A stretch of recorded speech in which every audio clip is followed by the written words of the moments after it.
I wanted to join the Navy because I didn't really have much growing up. My mom, she struggled a lot, and she gave us what she could. But I saw the Navy as an opportunity. I saw it as a chance for me to get out of El Paso. When I saw the terrorist attacks on 9/11, that just went ahead and convinced me to go ahead and just get in the Navy. I felt like it was my calling, like it was my call to duty. I wanted to join because I wanted to become a cook. I wanted to serve my country, and I wanted to be there for my sailors and my airmen. I got through boot camp. I was really proud of myself for that. One of the times I do remember my Navy chief at boot camp, he pulled me aside and he told me for me to be careful, for me to take care of myself, for me not to trust anybody.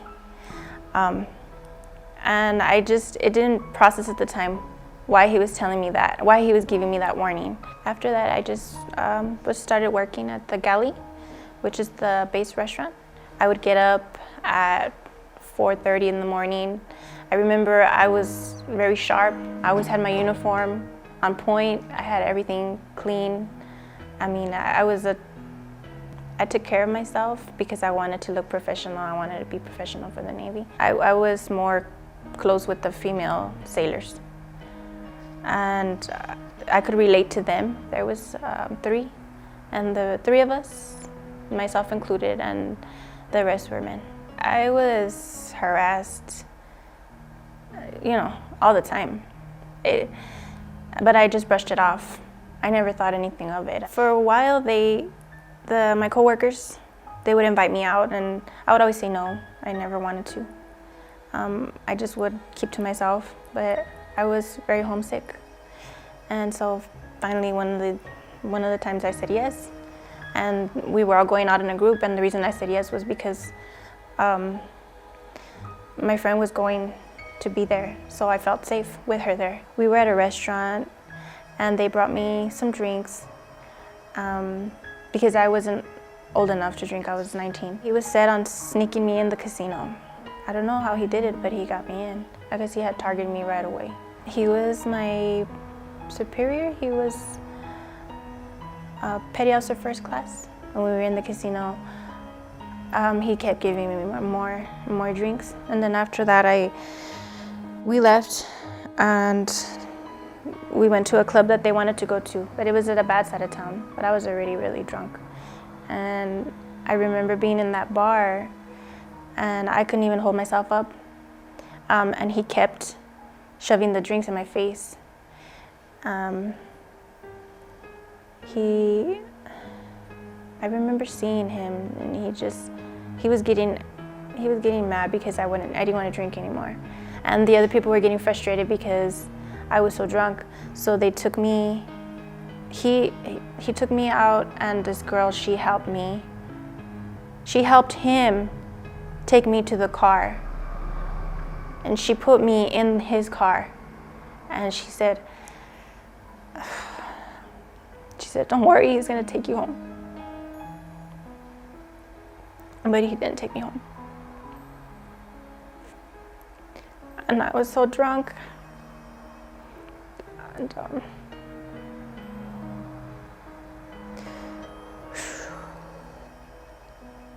I couldn't pick my head up. I was leaning my head on the window.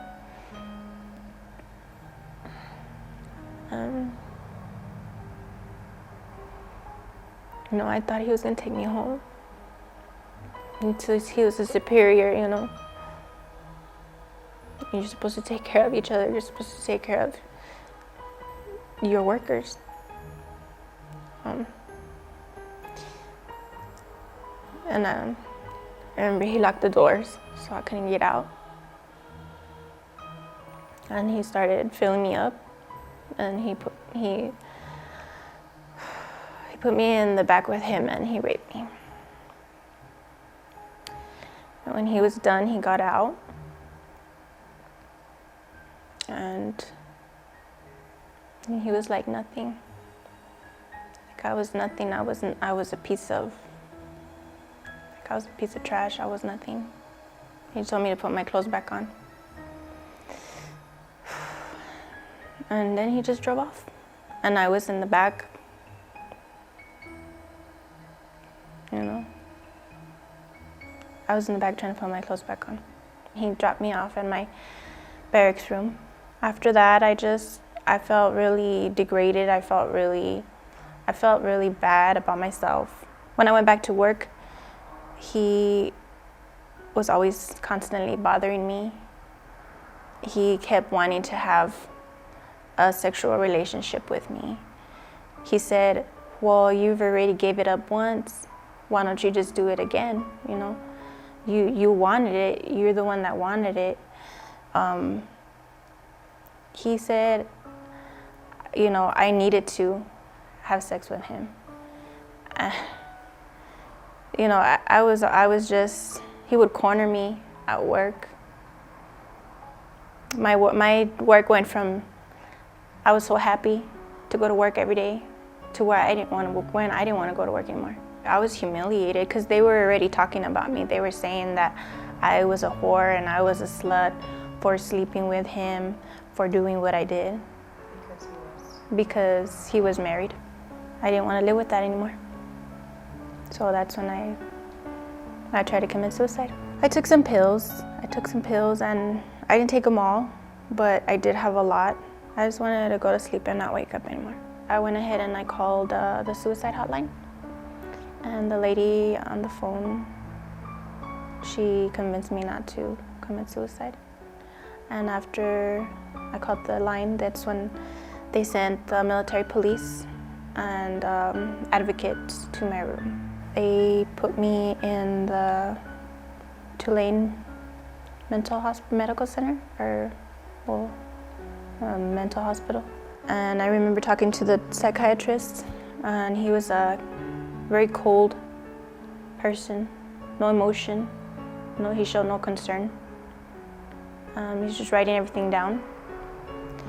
And he told me, you know, the only way I can get out is if I told them what happened, or the reason why I was there, or the reason why I tried to commit suicide. And finally I told the doctor, and he told my command. My family went to go get me too. And I didn't want to hug my family. I didn't want to hug my mom.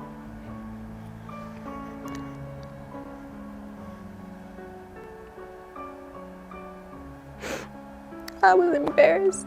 And that's when the whole court-martial started. I was like an inconvenience to them for coming forward. A couple of days after I came forward, another girl came forward that she had already been working there, and she had been dealing with him for a long time, and she had never said anything.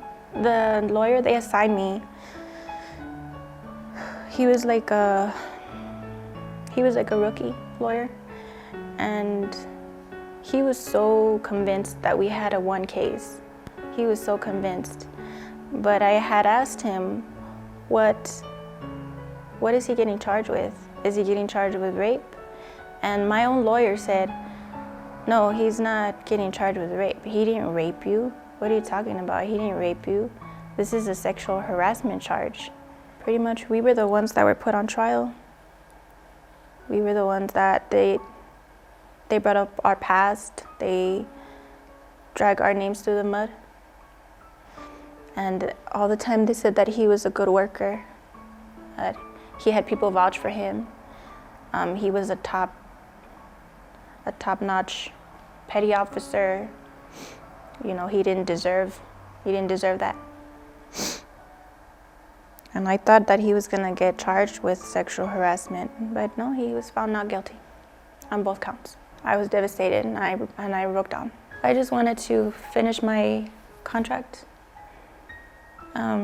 Because it was constant. I mean, I was always getting, even after that, I was always getting harassed by other males.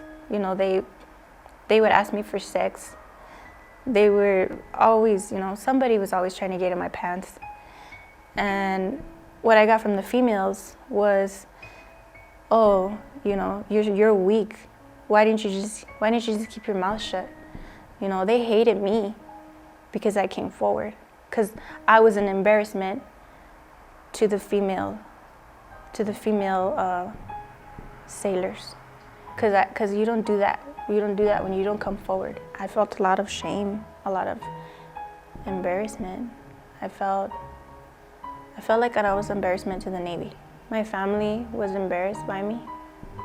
Oh, Rebecca should have never joined the Navy. Look, she got what she deserved. You know. A lot of my family thought that way, but a lot of my family loved me unconditionally, and it's because of them I'm here.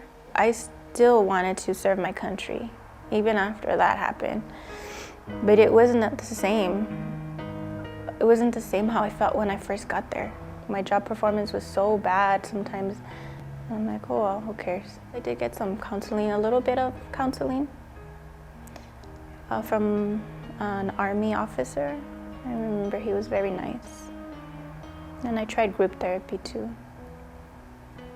But it was just something that fades away, you know? And you just deal with it on your own. Or I dealt with it on my own.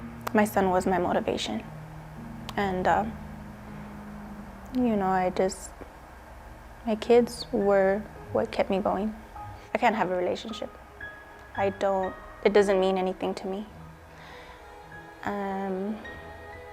And the men that I've been with, they don't understand why.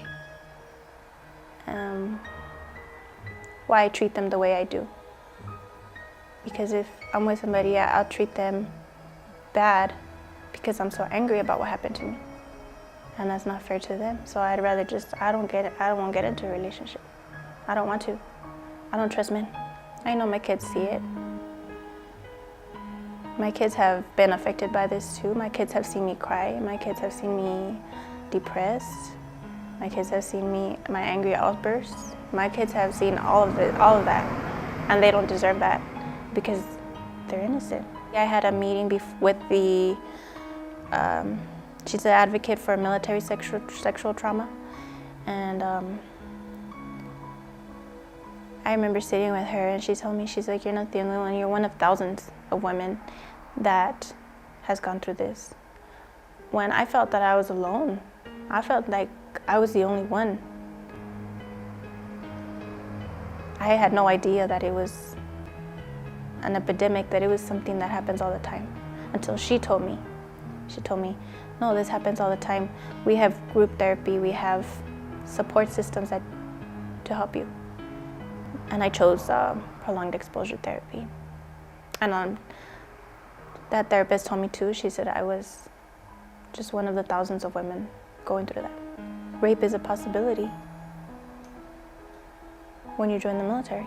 And I'm proud to be a veteran, and I'm proud that I wore the uniform. I want other women, other men, other victims of or survivors of MST, military sexual trauma, to know that they're not alone. I don't want them to get discouraged. I want them to know that there is help out there.